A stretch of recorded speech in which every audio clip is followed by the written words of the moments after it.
kapaligiran. Kay dumi na ng hangin, pati na ang mga ilog natin. Hindi nga masama ang pag-unlad, at malayo-layo na rin ang ating narating. Ngunit masdan mo ang tubig sa dagat, dati kulay asul, ngayon'y naging itim.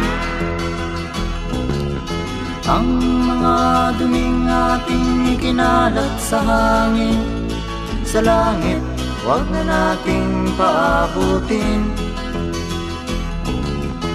upang kung tayo'y pumanaw man sa riwang hangin, sa langit natin